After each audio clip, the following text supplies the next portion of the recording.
Thank you, and good morning. I hope everybody's hangovers have begun to subside this morning. Now, I think this is my 25th conference, and it's also 10 years since I was first elected to Parliament. And you know what? You never forget that first election. I remember leaving the election count as the sun rose over Croydon. Somebody laughed there. Katie, that was you. The sun rose over Croydon, and I turned to my wife and I said, in your wildest dreams, did you ever imagine you'd be leaving a general election count with your husband having just been elected as a member of Parliament? She turned to me and replied and said, in my wildest dreams, you don't feature.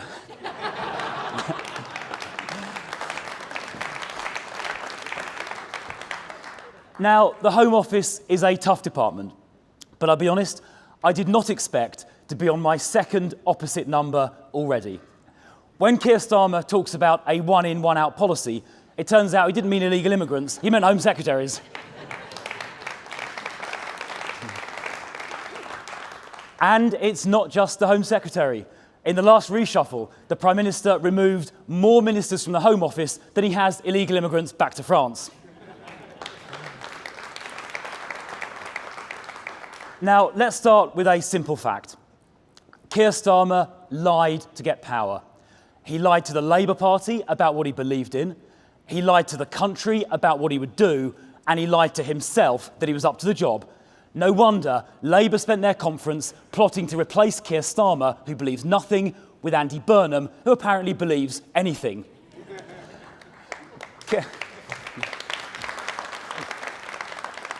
Keir Starmer came to power and to office with no proper plan, no competent team, and no principles. The result? The worst start for a newly elected government in decades. So we must learn not just the lessons of our defeat last year, but also the lessons of Labour's victory.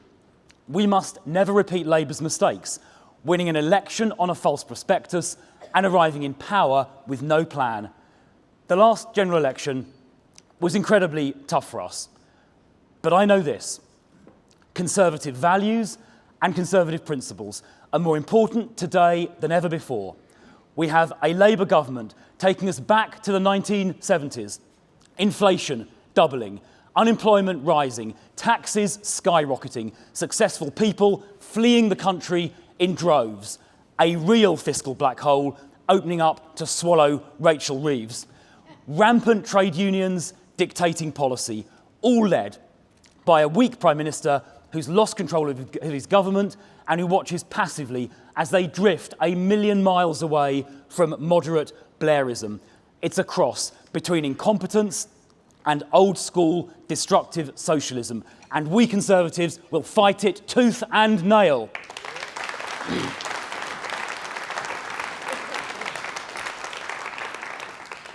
And what does reform offer?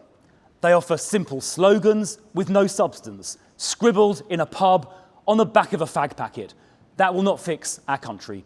So we must show we have the right principles and the right plan. Because if we apply Conservative principles with courage and with conviction, I know our country will be strong, prosperous and safe again, and that our best days still lie ahead.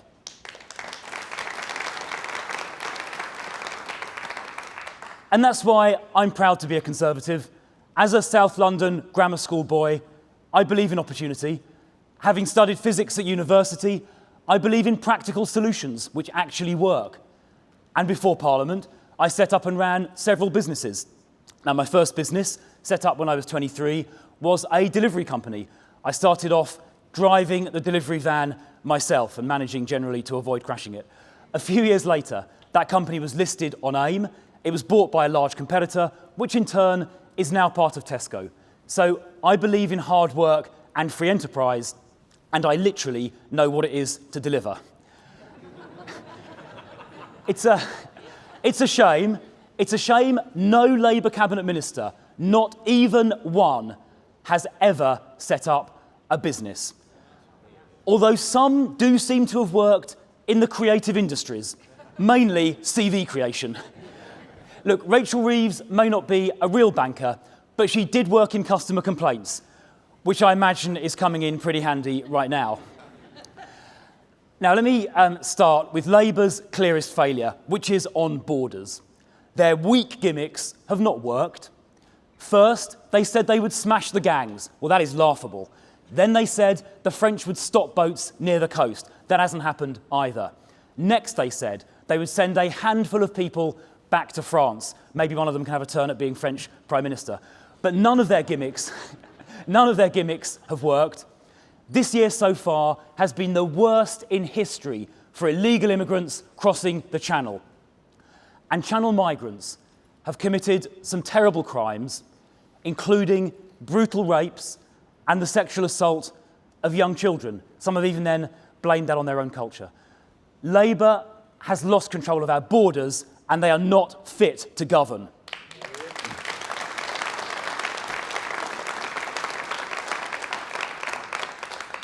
And Keir Starmer has been saying for decades that calling for border control is somehow racist.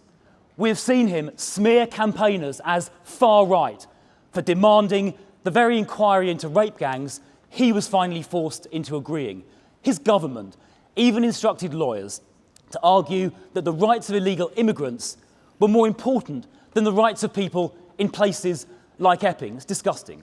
Well, I'm here to say border control is not racist. Standing up for rape gang victims is not far right.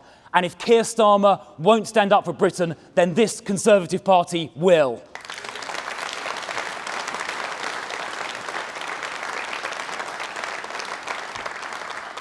Now, this weekend saw a historic announcement that a Conservative government would leave the ECHR. Because we cannot any longer remain part of a system that prevents us from controlling our borders, no matter how noble its original aims. Those aims have been twisted over the years by judges here and in Strasbourg. So the ECHR now protects dangerous foreign criminals and illegal immigrants. This madness has to end. We must leave the ECHR. We must do it as soon as possible. And we will use the freedom provided by leaving to ban asylum and other claims for illegal immigrants. We will abolish the Immigration Tribunal, thereby getting rid of every single activist judge. We will stop vexatious judicial review, and we will end legal aid for immigration cases, so our money is no longer wasted on this. We will use visa sanctions to make sure countries take back their own nationals. We will set up a removals force to remove 150,000 people a year who have no right to be here, 750,000 over a parliament, and we will deport all illegal arrivals within a week and all foreign criminals back to their country of... That's our plan. Back to their country of origin, if safe and possible, or a third country like Rwanda, if not. So Labour's gimmicks are not working, and reform slogans, written on the back of a fag packet, collapse after a few minutes of cursory scrutiny. We are the only party with the courage to act and the diligence to do the detail. We will secure our country's borders. We will end illegal immigration.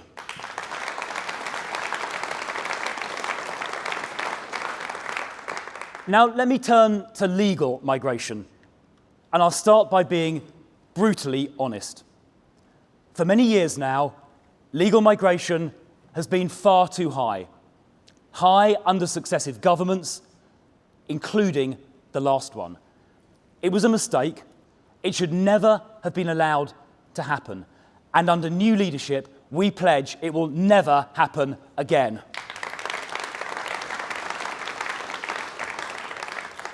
And here's another truth. Mass low-skilled migration is not good for our country. It puts pressure on housing. It puts pressure on hospitals and schools. And before the open borders left say anything, less than 3% of recent immigration has been for the NHS, doctors and nurses. It also undermines social cohesion. Over 1 million people speak little or no English. In one East London borough, a shocking 73% of children don't speak English as their first language. For some nationalities, workforce participation, especially for women, is pitifully low.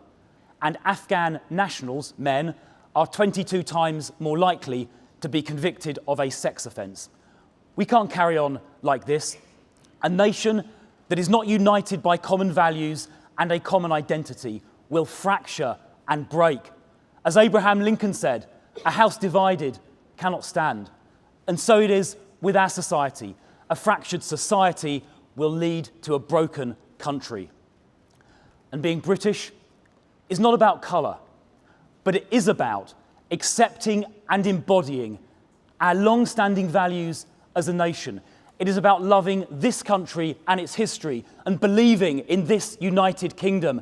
It means caring more about this country than about any other. That is what it means to be British.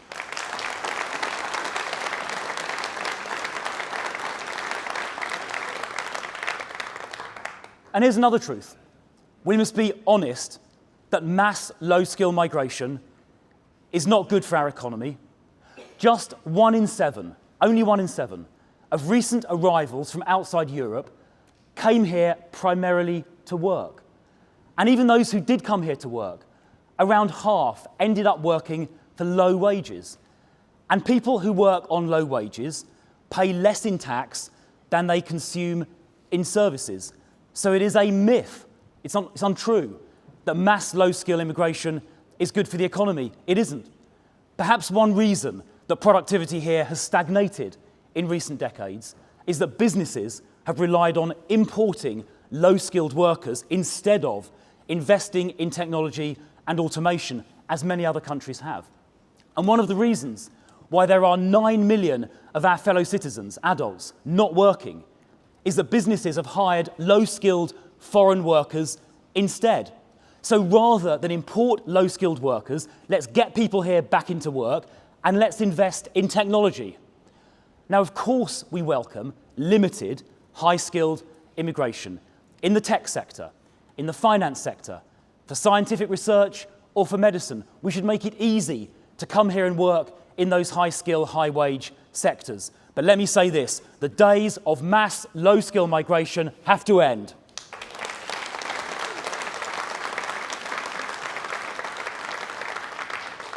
And that is why we will ensure that those who have come already to work, but have then not worked, or have only worked on low wages, they must leave when their visa expires. And that is why only those who are making a contribution can stay here permanently. And those who are not citizens cannot expect to receive any benefits funded by taxpayers.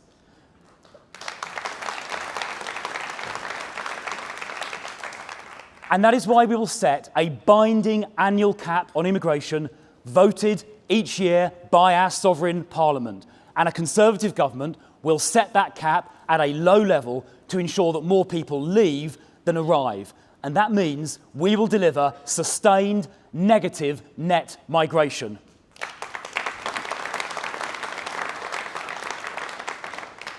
This is a common sense plan, strong policies, properly worked through, real change, building a genuinely united society. That is the change we will deliver.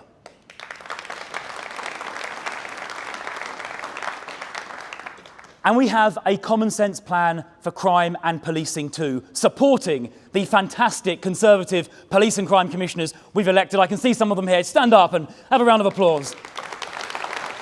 There we are.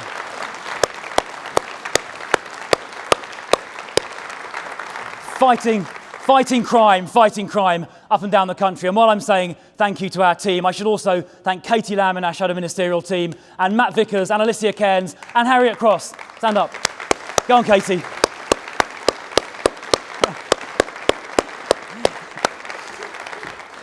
She's gone bright red. Now, nothing is more important than keeping our families safe. And this calls for zero tolerance on crime. But Labour seems more interested in what people say on social media than they are in catching burglars. It is time to end the madness of police showing up on someone's doorstep because they have offended someone online. The police should catch real criminals, not off-colour tweets.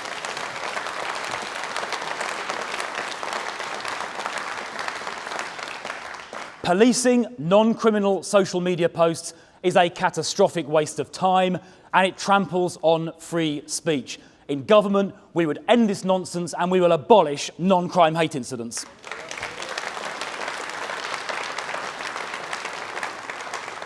So you can tweet away.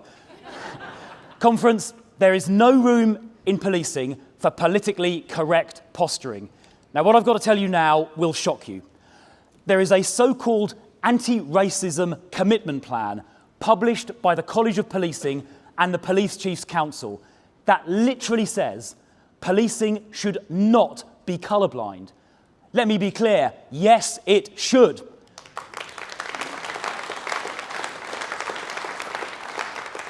Treating racial groups differently, to engineer the same arrest rate, even if the offending rates are different, is immoral. It's plain wrong.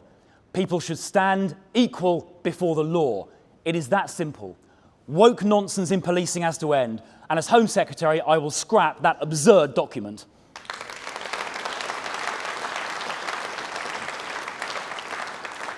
Now, we left office last year with record ever police numbers, nearly 150,000, in fact 149,769 to be precise, on March the 31st, 2024, not that I was counting.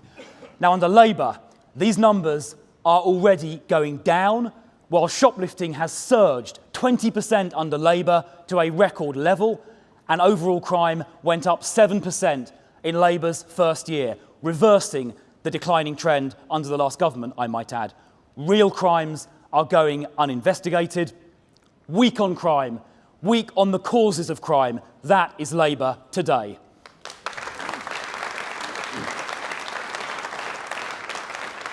So we need to turn this round. We commit today to hiring 10,000 extra police officers at a cost of £800 million a year, funded by some of the Chancellor's savings announced on Monday. These 10,000 extra police officers will catch more criminals and they will protect our streets. That is our commitment.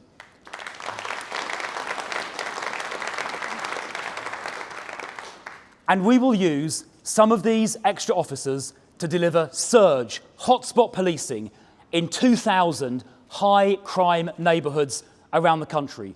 They will deliver 8 million hours of hotspot surge patrolling and prevent 35,000 crimes by doing so.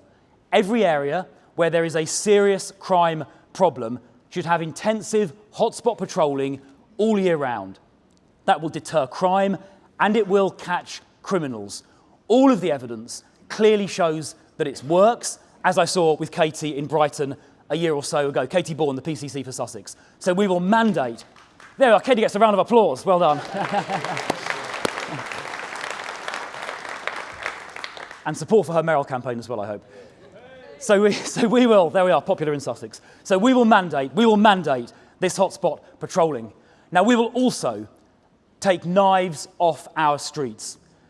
As a London MP, I'm afraid to say I've seen firsthand the devastating effects of knife crime, including seeing the unimaginable grief of bereaved parents at their child's funeral. I'm never going to forget that as long as I live. Now, stop and search takes knives off our streets. It catches criminals. And when its use is measured not against the general population, but when its use is measured against the offending population, the use of stop and search is not racially disproportionate. Now, under Mayor of London, Sadiq Khan, stop and searches dropped by 60%. And what do you think happened to knife crime? It went up by 86% under Sadiq Khan. People are losing their lives as a result of this piece of Labour woke ideology. It's insane that the smell of cannabis alone, or somebody wearing a menacing mask alone, does not generally allow, legally, a stop and search. Now, in my view, a single suspicion indicator should be enough. So, in our hotspot areas, we will allow routine stop and search without suspicion. Anyone can be searched. We will change the law to do this, and we will triple the use of stop and search. Lives will be saved, and knives will be taken off our streets. We have the courage to do that. Labour does not.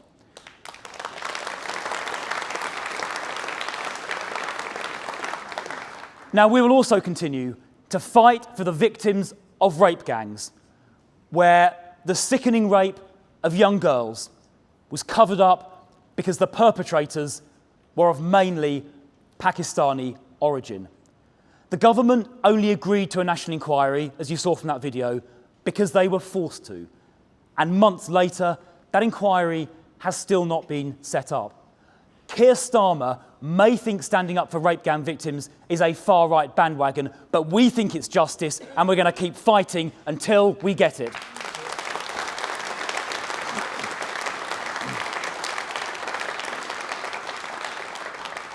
Now, we will also fight the scourge of terrorism. We stand here on the anniversary of the atrocity committed on October the 7th, 2023, a day that will live in infamy. And we saw it on the streets of this very city, just a few miles from where we now stand, at 9:31 last Thursday morning. But let me say this. We will never be intimidated by terror. We will stand with this country's Jewish community and fight with all our energy and all our resolve the ancient evil of anti-Semitism wherever it is found.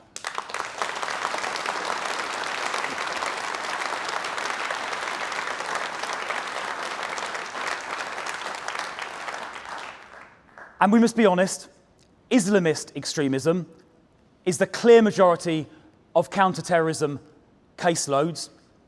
We must all stand up, all of us in society, to extremism wherever we see it, because standing by and saying nothing when encountering extremism is complicity. And those expressing extremism, or anti-Semitism, or racial or religious hatred of any kind, or support for terrorism, who are not British citizens, should be removed from this country, including those at the student marches today.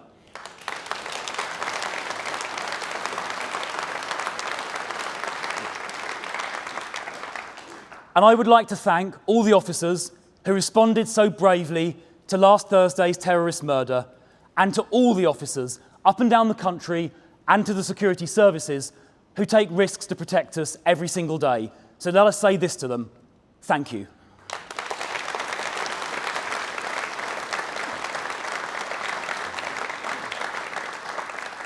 Now let me finish by saying this. There is only one party that will stand up for working families and for business. Only one party that will stand up for pensioners, for farmers, for parents and for pupils. Only one party that will stand up for our military. Only one party that will stand up for law and order. Only one party with a proper plan to protect our borders. And only one party that will stand up for Britain and all its people. That party is the Conservative Party. And if we stand together, if we stick together, we will win together and deliver the change this country needs. Thank you.